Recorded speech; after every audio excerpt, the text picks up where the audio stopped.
Hare Krishna, Krishna Krishna, Hare Hare, Hare Rama, Rama Rama, Hare Hare.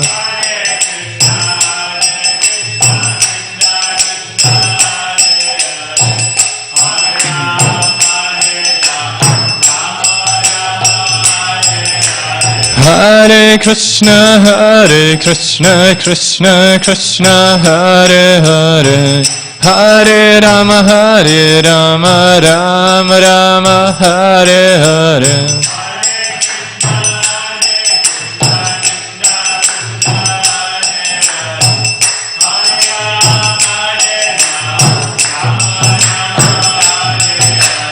Hare Krishna, Krishna Krishna, Hare Hare, Hare Rama, Rama Rama, Hare Hare.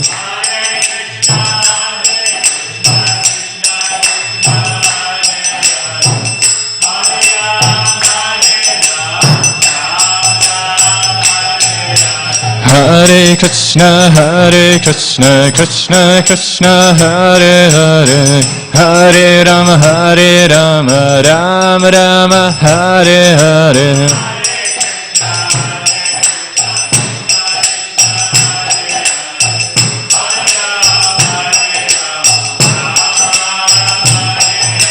Hare Krishna, Krishna Krishna, Hare Hare, Hare Rama, Rama Rama, Hare Hare.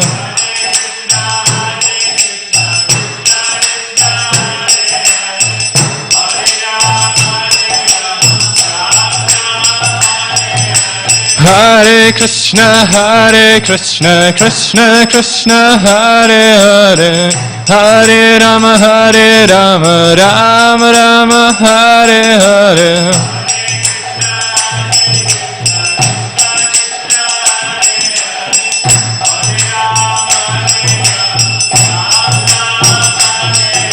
Hare Krishna, Krishna Krishna, Hare Hare, Hare Rama, Rama Rama, Hare Hare.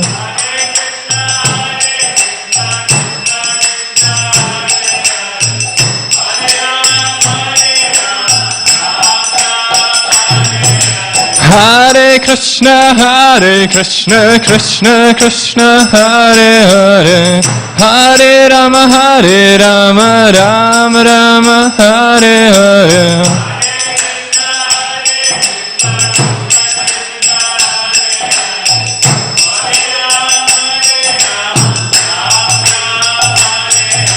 Hare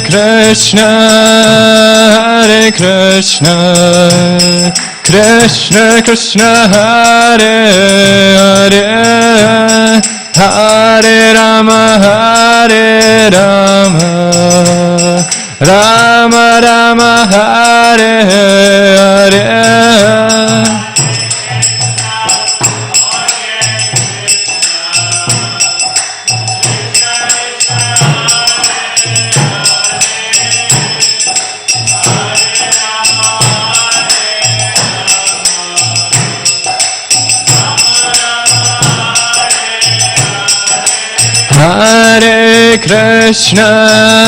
Hare Krishna, Krishna Krishna, Hare Hare, Hare Rama, Rama Rama, Hare Hare.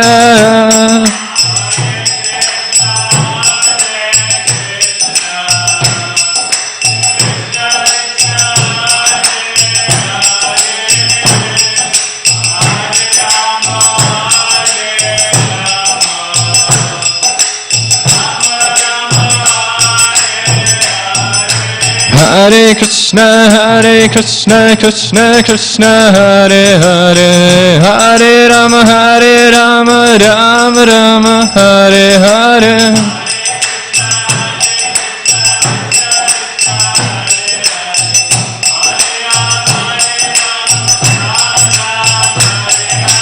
Hare Hare Krishna, Krishna Krishna, Hare Hare, Hare Rama, Rama Rama, Hare Hare.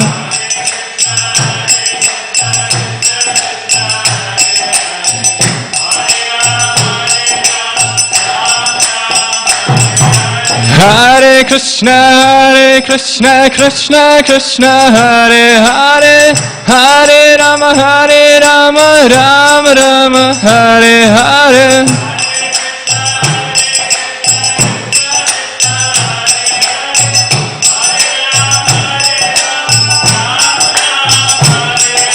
Hare Krishna, Krishna Krishna, Hare Hare, Hare Rama, Rama Rama, Hare Hare.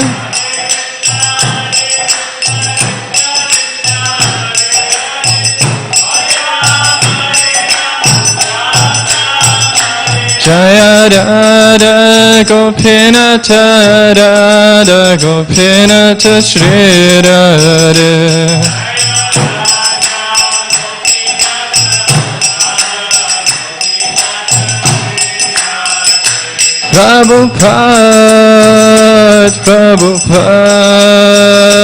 Prabhupada, Jaya Jaya Prabhupada.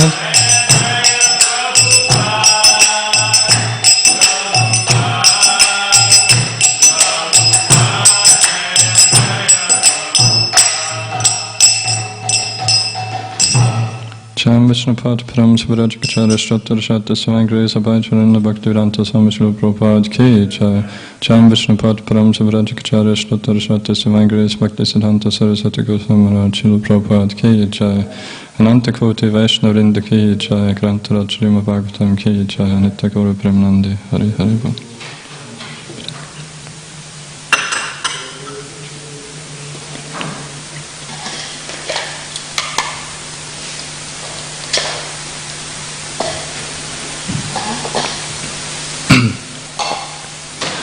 Om Namo Bhagavate Vasudevaya.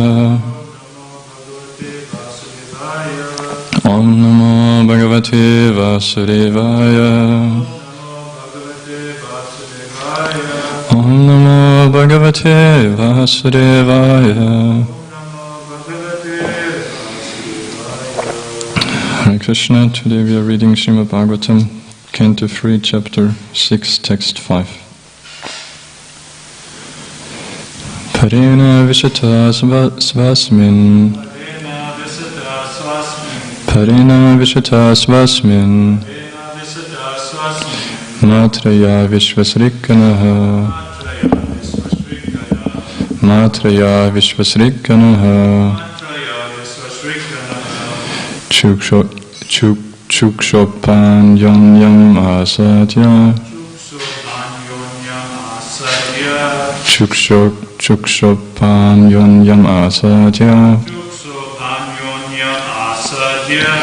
Yasmin Lokascharachara.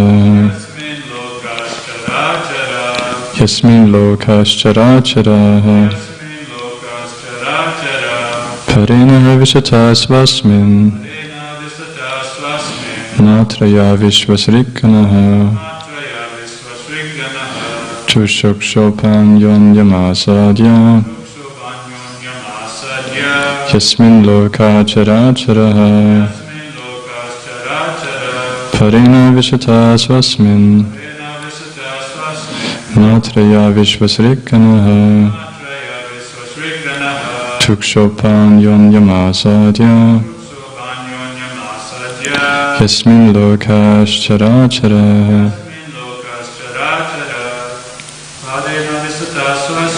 Parena Vishata Svasmin. Matraya Vishvasrikanaha. Chukshopan Yam Asadya. Yasmin Lokascharachara.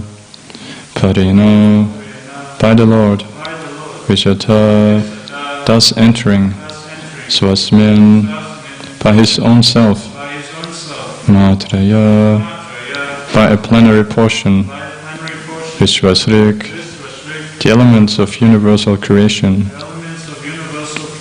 Janaha, all Chukshobha, transformed, Anyonyam, one another, Asadya, having obtained, Yasmin, in which, Lokaha, the planets, Chara Acharaha, movable and immovable. Translation of Prabhupada was Divine Grace of Acharya Bhaktivedanta Swami Srila Prabhupada Ki Jai. Translation. As the Lord in His plenary portion entered into the elements of the universal creation, they transformed into the gigantic form in which all the planetary systems and all movable and immovable creations rest. Purport. The elements of cosmic creation are all matter and have no potency to increase in volume unless entered into by the Lord in His plenary portion. This means that matter does not increase or decrease unless it is spiritually touched. Matter is a product of spirit and increases only by the touch of spirit. The entire cosmic manifestation is not assumed its gigantic form by itself as wrongly calculated by less intelligent persons. As long as spirit is within matter, matter can increase as needed. But without the spirit, matter stops increasing. For example, as long as there is spiritual consciousness within the material body of a living entity, the body increases to the required size, but the dead material body, which has no spiritual consciousness, stops increasing. In Bhagavad Gita, chapter 2, importance is given to the spiritual consciousness, not the body.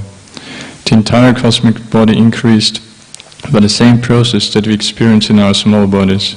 One should not, however, foolishly think that the individual infinitesimal soul is the cause of the gigantic manifestation of the universal form. The universal form is called the Virat Rupa because the Supreme Lord is within it in His plenary portion.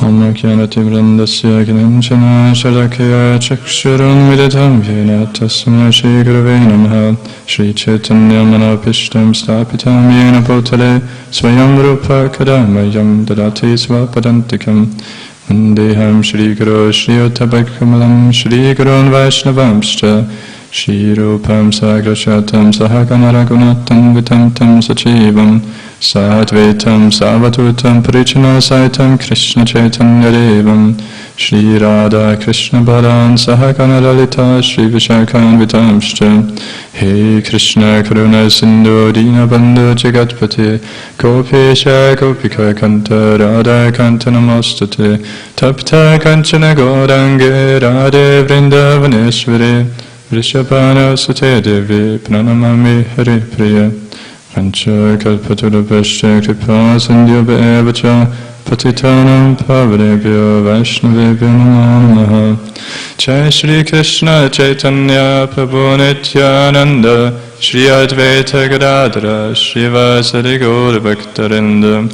Hare Krishna Krishna Krishna Hare Hare Hare Rama, Rama Rama, Hare Hare.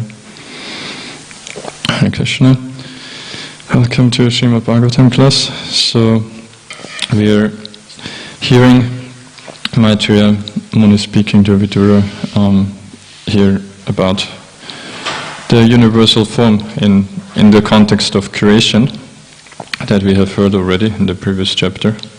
And Prabhupada makes the main point of how to make it clear that without the Lord's, even the material creation, which is in, like we know, everything, all existence emanates originally from Krishna, from Gopinath, personally, but then in case of the whole material cosmos, we know it's part of his bodily effulgence. The Brahman feature is that pervades the entire existence, fully effulgent in the spiritual world, but then in the material world, it's like we have this famous picture also of Mahavishnu lying in the causal ocean, and we're like it's I think it even right at the cover of the first Bhagavatam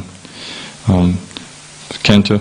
So where we see that the material world is like a portion of the Brahman, of the Lord's bodily effulgence, which is covered like a cloud. So the cloud of Mahatattva.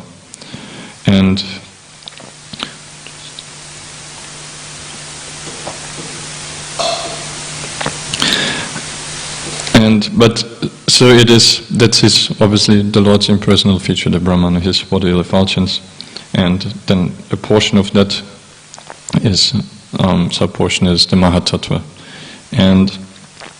But still the point is made here that it's not, the material manifestation cannot exist just by the Lord's effulgence. It still always needs the Lord's personal touch, as we hear here that he entered into, we hear it here in the context of the universal form, we know, which is presented to help us, especially the neophytes who don't understand that the Lord is a person, that the highest feature of the Absolute Truth is the Supreme Personality of Godhead, Bhagavan feature.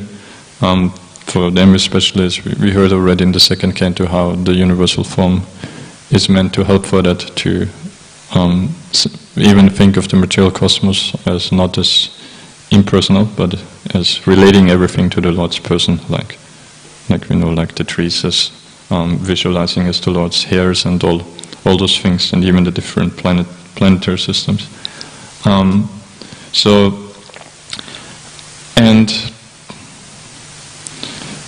yeah, that's the main reason why we hear in Bhagavatam repeatedly about how about the universal form. And so I lost a bit the track now what I meant to say.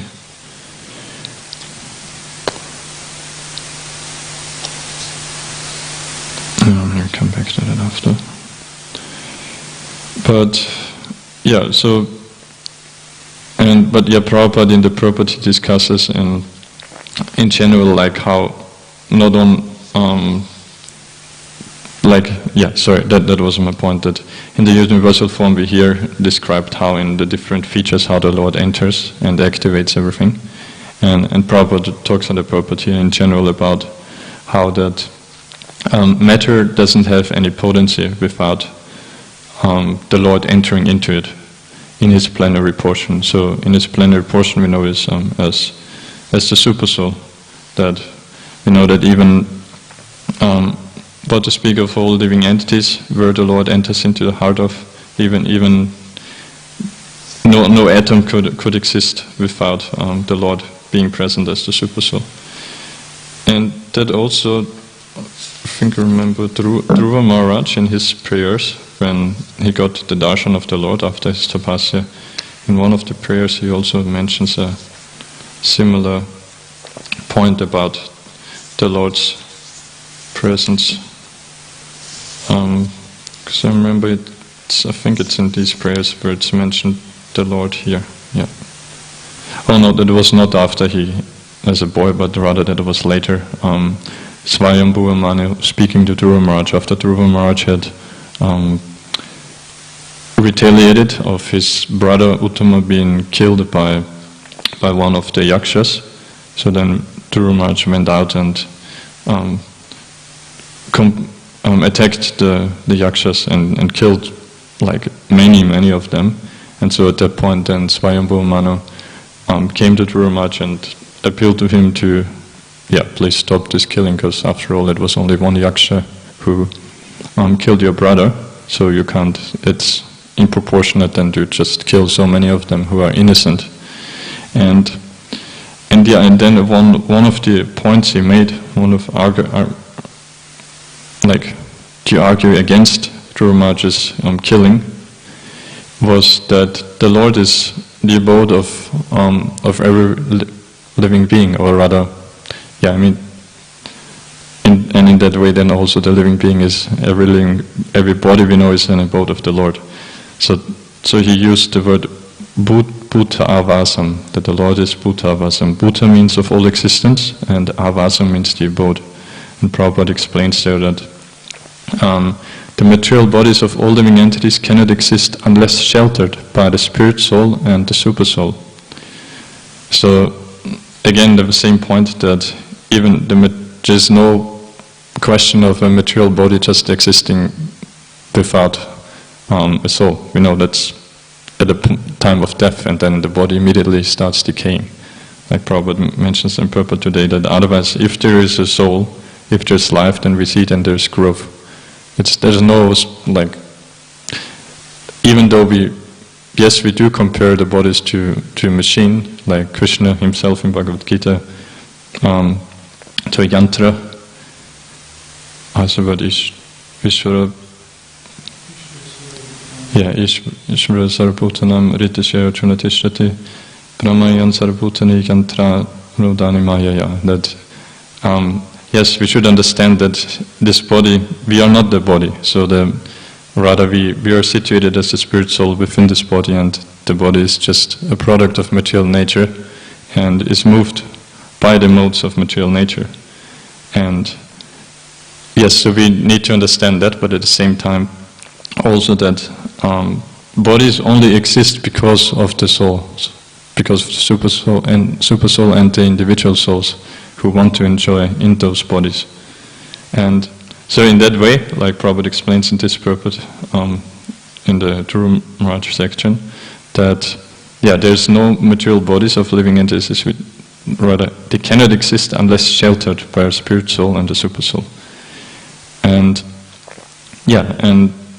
and that's why the Supreme Lord can be also known as Bhuta Vasa, the shelter of all living entities. And the other point that why Swayambhuna was mentioning it here was that since every living entity is a resonance of the Supreme Lord, unnecessary killing is not permitted. Like we know that, I think Prabhupada quotes Srila Jiva Goswami, that I guess perhaps in the part where Lord Kapila is very heavy on the point of just worshipping me in the deity form alone is not pleasing if you don't understand that the Lord is present in every living being, and so if you don't respect the other living entities. So where he mentions also this point that so we should understand the body is also to be in that way a temple of the Lord, a resonance of the Lord. And so that's in the first part of the purport where Prabhupada points out that there's no question of matter even to like material bodies to exist like without the soul, and also or here he makes the point that matter does not increase or decrease unless it is spiritually touched. And then the second part, then he talks about how the entire cosmic manifestation has not assumed its gigantic form by itself, as wrongly calculated by less intelligent persons, but because matter cannot increase, it cannot do anything, it cannot be active, and that's so. In other words, but then he concludes by saying, but we shouldn't wrongly conclude that okay, my body does increase, I'm growing, so that I might then be the cause of the whole cosmic manifestation, which is Mayavad philosophy. So Prabhupada concludes on that to refute that understanding that, of course, we know we are, we are situated in this body, and due to our presence, but we know not only our presence, but more importantly, the presence of the Super Soul, that the body is living while we are in this body. But the whole cosmic manifestation, of course, is depends on the Supreme Lord Himself. And so I want to briefly talk a bit now about, because it shows that, like, this whole concept of the universal form is, as we said, it's to help us to start to somehow see Krishna, even while we are not qualified to see Him personally, to learn when we go around in the material world, not to see it separate from Him, not to see just matter, but to learn to see the Lord, which in the form of the meditating on and the universal form is like a kind of primitive form, and of course it's on the other spectrum is where the most elevated devotees, such as the gopis, we hear when they see anything around them, they see everything as an impetus to personally, directly remember Krishna. It's called udipana. They see everything as impetus for remembering the Lord personally. But still, in whatever spectrum, we are meant to learn to always see Krishna. And so I want to talk a little bit about this, perceiving, seeing Krishna, and then we'll also connect again with the Mayavad point here. So, maybe I'll start with that. About like one example of, Sri Chaitanya Mahaprabhu, he came is Krishna coming in the mood of Srimati Radharani, so it's the greatest devotee. So he doesn't need to think about the universal form to remember Krishna, but he was always absorbed in ecstatic love of Krishna. And so when, for example, that came to my mind when then about the Mayavad point here, that when he came for the first time to Jagannath Puri, famous pastime, that where he came alone, because before he got transcendentally upset with Lord Nityananda and the other devotees who were tricking him not to go to Vrindavan, but to first go to Shantipur and meet to their house of Advaitacharya with all the devotees there, and then Lord Nityananda broke his sannyas rod and all those things. So he took that as an excuse then to himself go ahead, because he gave the devotees the option, either I stay behind and you go forward, or I go ahead and you follow later, because I can't tolerate this disturbances anymore. I'm after all supposed to be peaceful sannyasi. So of course the devotees said we will follow behind, and so he alone entered Jagannath Puri, and when he entered the temple, he, seeing Lord Jagannath, immediately fainted in transcendental ecstasy, and so when then Sarvabhauma Bhattacharya was the head puchari, right, of Jagannath Puri, and so he took him to his home, and he was extremely learned, actually incarnation of Brihaspati, and he could detect with using his knowledge then that the Lord was not that he was neither dead nor was he pretending or anything, but that it was a special state of consciousness that it was in, and but the point I want to come to is that even and his son-in-law Gopinath Acharya, was already a devotee at that time, and so even before he had preached to him, but Sarvabhauma Bhattacharya couldn't accept it, and even then still, at that time also, when Gopinath Acharya was explaining to him, Sarvabhauma Bhattacharya couldn't accept it, and even some of his followers were arguing back to Gopinath Acharya and were saying, for example, that we cannot accept that the Lord would be personally present here, Sri Chaitanya Mahaprabhu, that he would be Krishna, because we know from the Shastras that the Lord is called Triyug, which means that he doesn't appear in Kali Yuga, according to the understanding, but we know actually it means only he doesn't appear in an in an incarnation in a form where he obviously exhibits that he is the Lord, but rather he comes as in the mood of a devotee, as Sri Chaitanya Mahaprabhu. So that's what it means. But because these Mayavad, they are extremely learned, they study the Shastra, but they don't have the mercy of the devotees and the mercy of the Lord does.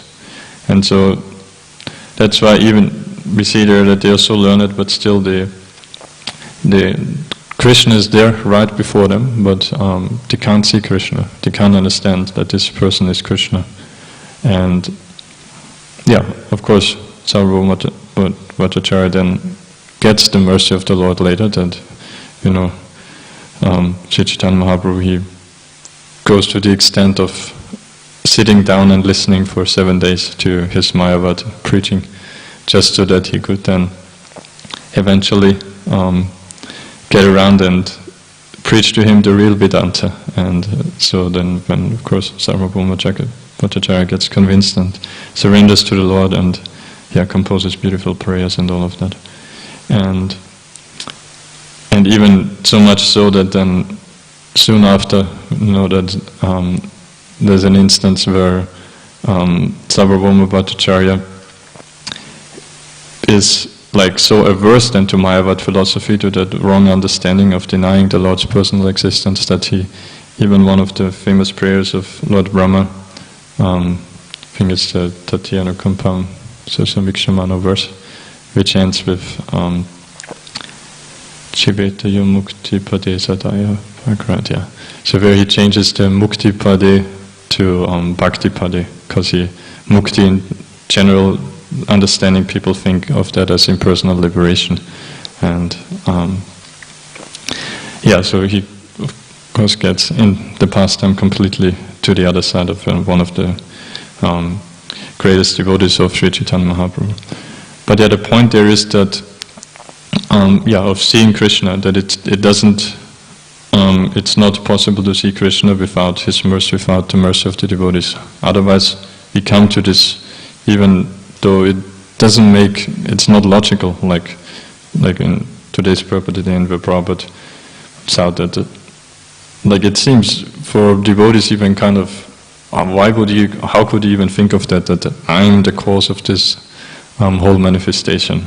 It's crazy, but without the Lord's mercy, the tendency is there that you can't understand. I mean, the point is you can't understand him personally. You would, if you try to advance spiritually, then you would end up somehow or other in Mayavad understanding. And that's the highest that you can get, to understand that I'm not the body, that this is all temporary, and there's something beyond that. There's Brahman, and that I just want to merge in that.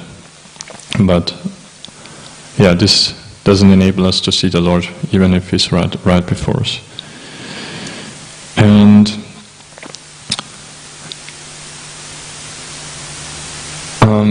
similar also, recently I listened to from my Guru Maharaj, His Holiness Dimrita Swami Maharaj, where he was talking 6 weeks ago or so on the pastimes of Madhavendra Puri, and one point he made there beautifully was also that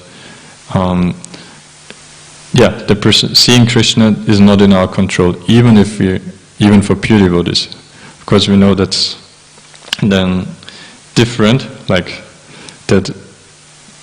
because to non-devotees Krishna doesn't want to reveal himself, because they are envious of him. In Bhagavad Gita also says, how does the verse go? I don't have it now. With that he's covered to those who are not surrendered to him. But obviously for pure devotees it is different. But even for those it's not in the devotee's control, because Krishna is always eager to have the highest loving exchanges with his devotees. And in the case of this pastime, famous pastime with Madhavendra Puri, as we know, what that refers to is when he was there in Vrindavan, when at some point, and he was just chanting and fasting near a village there in Govardhan, and at one point a cowboy came up to him and offered him some milk, told him, why are you fasting? No one is fasting in our village. If someone doesn't, why don't you go and beg some food? And so he provides it some milk and leaves and says, I have to go back milking the cows, and I'll come back and get to collect the milk pot. But yeah, he doesn't come back, and then in Madhavendra Puri, then later he realizes, I can't remember, was it in a dream then, or just like that? That he realizes that actually this cowherd boy was Krishna himself.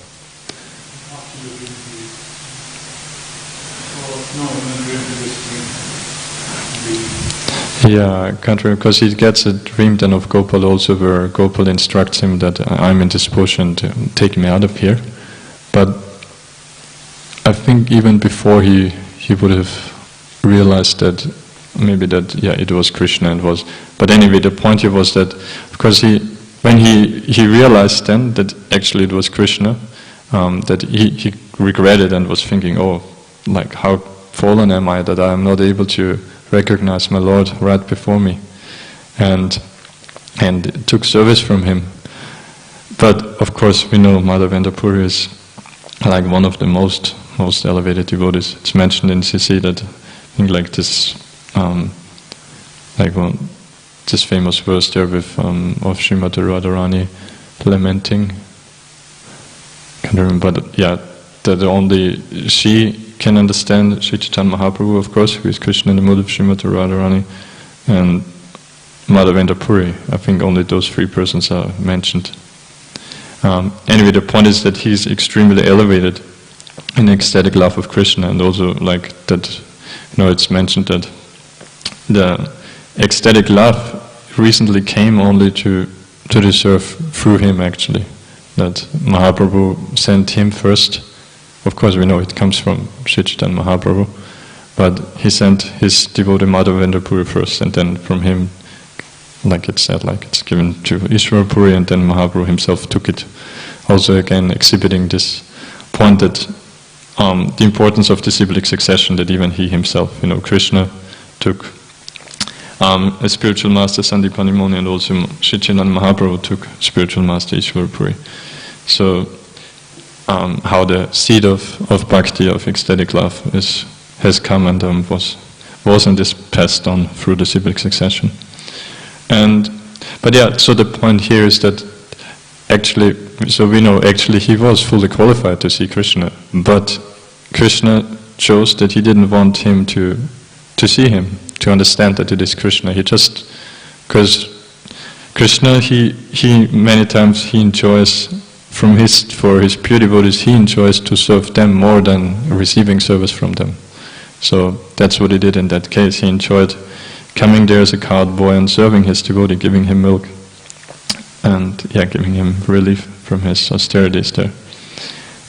But of course, then later we know he also exhibited, like in order to exhibit Madhavendra Puri's great love and devotional service, he then did request him for service in a dream, where he told him that, since the last time when the Moguls were invading, that one the Puchari hid me in this bush so that I wouldn't get harmed, and so I've been left behind here. I'm lying in this bush, and I'm suffering from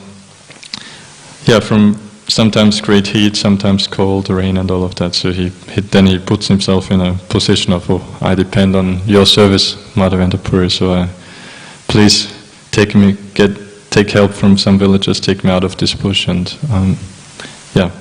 serve me. I've been wondering when will Madhavendra Puri come and serve me. So so we see both sides. But so Krishna always knows perfectly well how to bring out the greatest love of his devotees, and like in that case with Madhavendra Puri.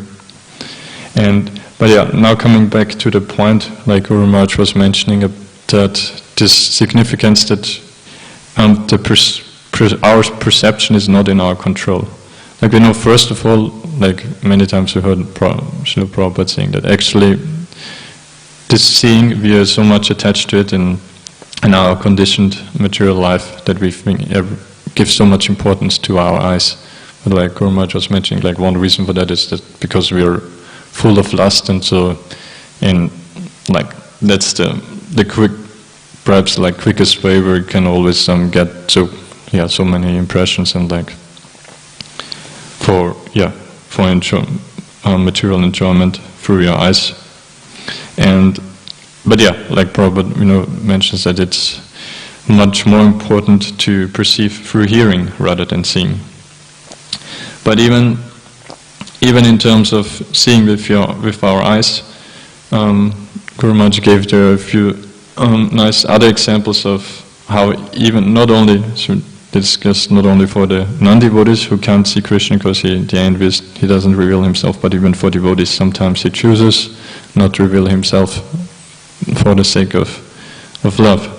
So another example he gave there was said Srila Sanatana Goswami is quoting that in what's called in Prihad Bhagavatamrita, I think, of the example of Prahlad Maharaj when he one time was that was of course much later after the famous Nrsingadev pastimes as a boy.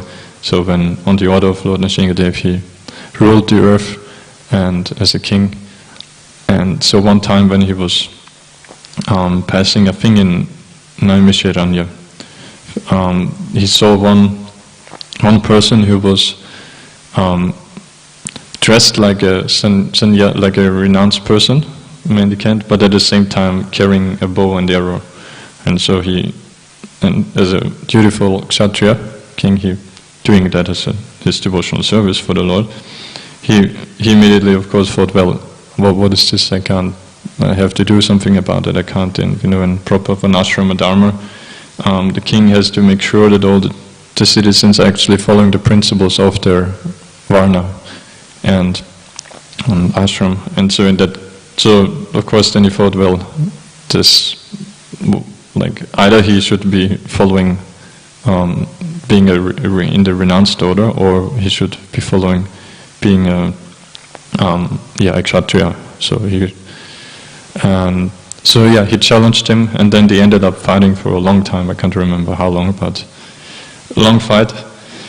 And so Prahlad Maharaj, he would every morning then when he would do his puja before going back for the fight again, and so he would have his deity with him, and when one morning as he was garlanding his deity, he then suddenly saw how this person coming, walking nearby and having the same garland that he had just offered to his deity, that this person was carrying this garland, and then he realized, oh my God, this person is none other than the Supreme Lord. And again, of course, he regretted, condemned himself. But again, we see that the Lord enjoyed in that case fighting with Prahlad Maharaj and having this exchange with him.